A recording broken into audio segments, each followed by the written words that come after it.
नमस्कार जी, सभी को एक बार फिर से स्वागत है एक और नए दिन में। आज 15th डे है, 15वां दिन है हमारा। तो आज की जो मेरा जो शेड्यूल रहा वो 2 किलोमीटर की रनिंग रही। 200 मीटर के इंटरवल्स में मैंने डिवाइड किया उसको। और जो उनके बीच का जो इंटरवल था, जो रेस्टिंग टाइम था, वॉकिंग टाइम था, वो 30-30 सेकेंड रखा। मतलब 2000 मीटर को मैंने छोटे छोटे 10 पार्ट में डिवाइड करके 200-200 मीटर, फिर 30 सेकेंड वॉक, 200 मीटर, ऐसे करके उसको कंप्लीट किया। थोड़ा सा स्पीड रन था, थोड़ा सा डिफ़िकल्ट तो रहेगा अभी तो, क्योंकि आदत नहीं है मुझे। तो हर रोज़ एक एक कदम मुझे अभी पता चलता है। शुरुआत पहला जब शुरू करते हैं तो बहुत ज़्यादा डिफ़िकल्ट होता है। अच्छे से वार्म अप करना पड़ता है, बॉडी को, माइंड को प्रिपेयर करना पड़ता है। अभी डिफ़िकल्ट रहने ही वाला है वो। आप सबके लिए भी एक्सरसाइजेज डिफ़िकल्ट ही रहने वाली हैं, अगर आप थोड़ा सा ढंग से करते होंगे तो। नहीं भी करेंगे तो लाइट एक्सरसाइजेज भी करेंगे तो 21 डेज हैबिट के ऊपर काम करें। उसके बाद अब हमारा एक टाइप से तीसरा हफ्ता, 3rd वीक हमारा स्टार्ट हो गया है। तो लास्ट वीक में हमने प्रैक्टिस किया था कि 5 एक्सरसाइज की थी, उनके 5 राउंड करने की कोशिश की थी, प्लस सूर्य नमस्कार हमने प्रैक्टिस कर लिया था। अब आप जो ऐड कर सकते हैं इस हफ्ते में, जो कोशिश कर सकते हैं, सीख सकते हैं, जिनके साथ आप खेल सकते हैं, जिनका एक्सपेरिमेंट कर सकते हैं खुद के ऊपर, वो एक वीडियो में लिंक में डाल दूंगा। बेसिक स्ट्रेंथ एक्सरसाइजेज हैं, जिसमें वॉल पुशअप्स हैं, इजी स्पोर्टेड स्क्वाट्स हैं, प्लैंक पोजीशन है। मतलब इस हफ्ते हम खुद को इंट्रोड्यूस करेंगे कुछ स्ट्रेंथ एक्सरसाइजेज, बिल्कुल जीरो लेवल की। उनकी मैक्सिमम रिपीटेशन करने की कोशिश करें, हो सके 20, 30, 40, 50। उसमें वीडियो में मैंने पूरा डिटेल से बताया हुआ है, उस वीडियो को आप देख के उसमें जो 3-4 एक्सरसाइजेज हैं उनको भी ऐड करें। और जितनी रिपीटेशन आपसे हो जाए, राउंड में कर लें, चाहे 20-20 करके कर लें, या एक बार में 30-40 हो जाएं। जितना भी आपका जो भी फिटनेस लेवल है वहीं से शुरू करें और उनको एक सीख लें, खुद को इंट्रोड्यूस करें, उनको करने की कोशिश करें। बस कोई ऐसा टारगेट ना रखें भी। मतलब इस हफ्ते हमें थोड़ी सी स्ट्रेंथ एक्सरसाइजेज भी ऐड करनी है। तो अब इस वीक में हम लास्ट वीक है ये, इसमें हम 3 चीज़ें प्रैक्टिस करेंगे। पहली जो एक्टिव एक्सरसाइजेज थी, जो थोड़ी सी हार्ट बीट तेज़ होना, कार्डियो एक्सरसाइज थी जिसमें हार्ट बीट तेज़ हो जाती थी, थोड़ी सी ब्रीदिंग फास्ट हो जाती है। सेकंड जो सूर्य नमस्कार है, जिसमें फ्लेक्सिबिलिटी भी है, जिसमें स्ट्रेंथ भी है, सब मिक्स है। जो थेरेपेटिक एक्सरसाइज भी है, जो योग का पार्ट है। और थर्ड हिस्सा जो है, सेकंड आपका सूर्य नमस्कार हो गया, थर्ड हो गया हमारी जो स्ट्रेंथ एक्सरसाइजेज हैं वो।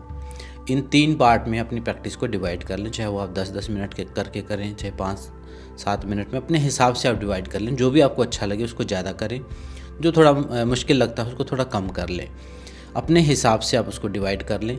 इस वीडियो में जो बताई हुई है मैंने एक्सरसाइजेज, उनके मैं नाम इसमें डाल दूंगा इस वीडियो में, और आप पूरी डिटेल उस वीडियो के लिंक पर क्लिक करके देख लेना।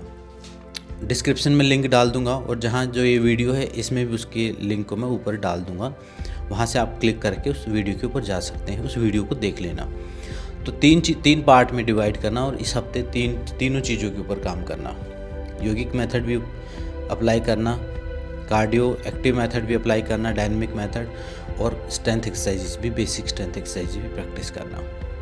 तो उससे क्या होगा, एक हफ्ता और प्रैक्टिस करोगे तो उसके बाद एक बिगनर फाउंडेशन हो जाएगी। मतलब आप ये समझ लीजिए कि एक नींव तैयार हो जाएगी आपकी। अगर आप लगातार करते हैं तो आपकी एक नींव तैयार हो जाएगी। उसके बाद आप कोई वर्कआउट प्लान फॉलो करने की हालत में आ पाएंगे, और एक हैबिट भी क्रिएट हो जाएगी। कुछ प्लान फॉलो करोगे तो फिर लगातार उसको कर पाओगे।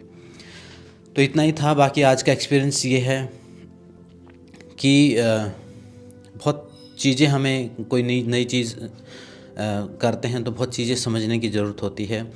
सिर्फ इतना ही नहीं होता कि बस देख ली, एक्सरसाइज कर ली। अभी जैसे मैं रनिंग कर रहा हूँ तो मुझे बहुत सारी चीज़ें समझने की, कैसे शूज़ पहनने हैं, कैसे उसके लेसिस कैसे बांधने हैं, ये भी मैटर करता है। मतलब शूज़ के लेसिस बांधना भी मैटर करता है। कैसे ग्राउंड पे आप भाग रहे हैं, कैसी रनिंग ट्रैक पर आप भाग रहे हैं, दिन में भाग रहे हैं, रात को भाग रहे हैं। बहुत सारी चीज़ें मुझे छोटी छोटी सीखने को मिल रही हैं।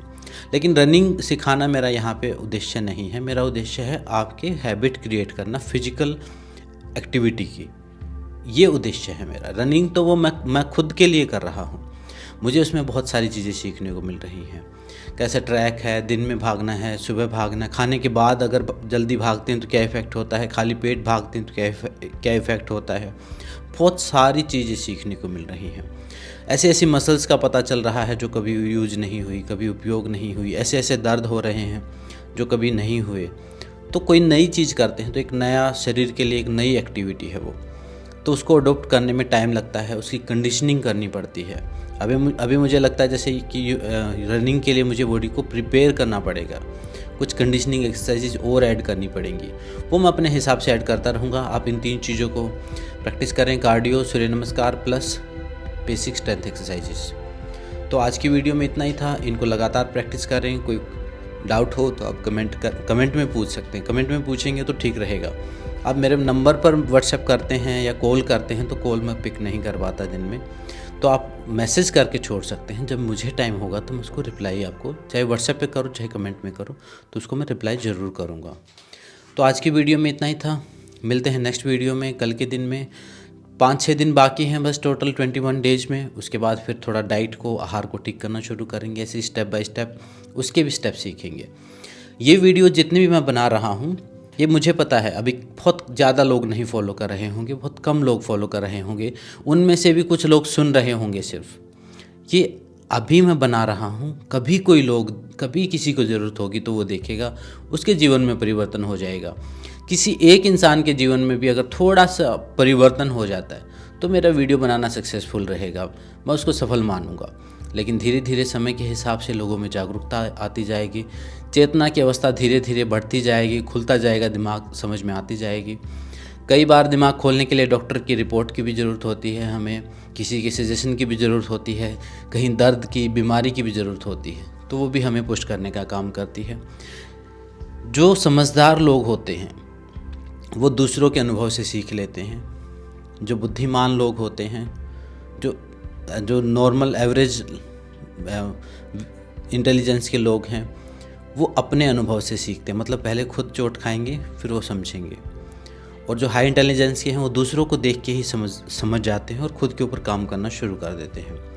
और जो मूड लोग होते हैं, मूर्ख लोग होते हैं, वो बार बार गिरते हैं, बार बार वही गलतियां करते हैं, फिर गिरते हैं, फिर वही गलतियां करते हैं, फिर बीमार पड़ेंगे, फिर कुछ शुरू करेंगे, फिर छोड़ देंगे, फिर करेंगे, फिर भी उनको समझ में नहीं आती और वो अपनी हेल्थ को कॉम्प्रोमाइज़ करके। हर वीडियो में मुझे एक बड़ी बात, अच्छी बात लगती है, मैं हर वीडियो में कोशिश करता हूँ उसको बोलने की, हर लाइव सेशन में।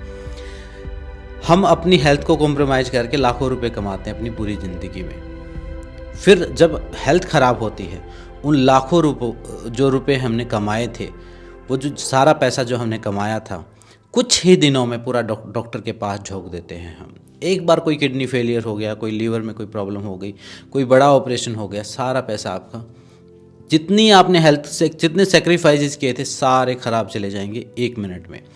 अपने शरीर की कीमत हमें नहीं पता। 1-2-4 लाख रुपए की गाड़ी हम खरीदते हैं, उसको इतना देखभाल से रखते हैं, उसकी टाइम पर सर्विस कराते हैं, उसमें सब कुछ बिल्कुल सही से उसको रखने की कोशिश करते हैं। ये एक 250 करोड़ रुपए की, 250 से भी ज़्यादा, कुछ 2,500 करोड़ की कुछ कीमत है इस शरीर की। अगर एक एक ऑर्गन की हम कीमत लगाएं, उसकी हमें कोई कीमत नहीं पता है। इसकी कीमत उसी को पता है जिसके पास वो ऑर्गन नहीं है। अगर किसी के पास आँख नहीं है तो उसको आँख की कीमत पता है। आप भी जब बीमार होते हो तो आपको समझ में आ जाती होगी, एक बार सर्दी जुकाम भी हो जाए तो आपको समझ में आ जाती होगी कि हेल्थ की कीमत क्या है। और जो हम हेल्थ के ऊपर थोड़ा बहुत पैसा खर्च करना पड़ता है, अच्छी डाइट के लिए या किसी ट्रेनिंग के लिए या किसी थोड़ा बहुत जो खर्च करना पड़ता है, जो कि हम एक बार की कहीं फालतू की चीज़ों में खर्च कर देते हैं, उतना पैसा खर्च करना पड़ता है, वो हमें ज़्यादा लगता है। उससे हम बचने की कोशिश करते हैं। लेकिन जो दवाइयों के ऊपर लगता है, जो डॉक्टर्स के पास लगता है, वो इमरजेंसी में आता है। उसके लिए हम इंश्योरेंस करा के रखते हैं, उसके लिए हम पहले से ही सब कुछ तैयार करके रखते हैं कि वो तो खर्चा बिल्कुल होना चाहिए, उतना पैसा हमारे पास होना चाहिए। लेकिन अगर उन सारी चीज़ों की अगर हम प्रॉपर रूटीन में चलेंगे, अच्छे से अपने लाइफस्टाइल को जिएंगे, तो हमें हेल्थ इंश्योरेंस की ज़रूरत क्यों पड़ेगी। हेल्थ इंश्योरेंस तो कंफर्म कर देता है कि आपको बीमार पड़ना ही पड़ना है, आप खुद को सिक्योर कर रहे हो, फिर आपका तो हेल्थ इंश्योरेंस हो गया, अब आपको ध्यान रखने की क्या ज़रूरत। लेकिन हेल्थ सिर्फ पैसा ही नहीं है, सबसे बड़ा धन जो है ये आपका हेल्थ है। ये रहेगा तो आप 2-4 साल और एक्स्ट्रा काम कर सकोगे, कुछ साल और जी पाओगे, कुछ साल इस जीवन को और इस जीवन का कुछ और आनंद ले पाओगे। सिर्फ बीमारियां ठीक करने के लिए हम यहाँ नहीं आए हैं, सिर्फ डॉक्टर के चक्कर काटने के लिए यहाँ पे नहीं आए हैं। यहाँ हम पैसा इसलिए कमाने के लिए नहीं आए हैं कि हमें डॉक्टर को देना है। यहाँ पैसा हम इसलिए कमाने के लिए आए हैं कि उस पैसे का सदुपयोग कर सकें, अपने जीवन को अच्छा कर सकें, दूसरों के जीवन को अच्छा कर सकें। आज की वीडियो में इतना ही, मिलते हैं नेक्स्ट वीडियो में। ओम शांति शांति शांति।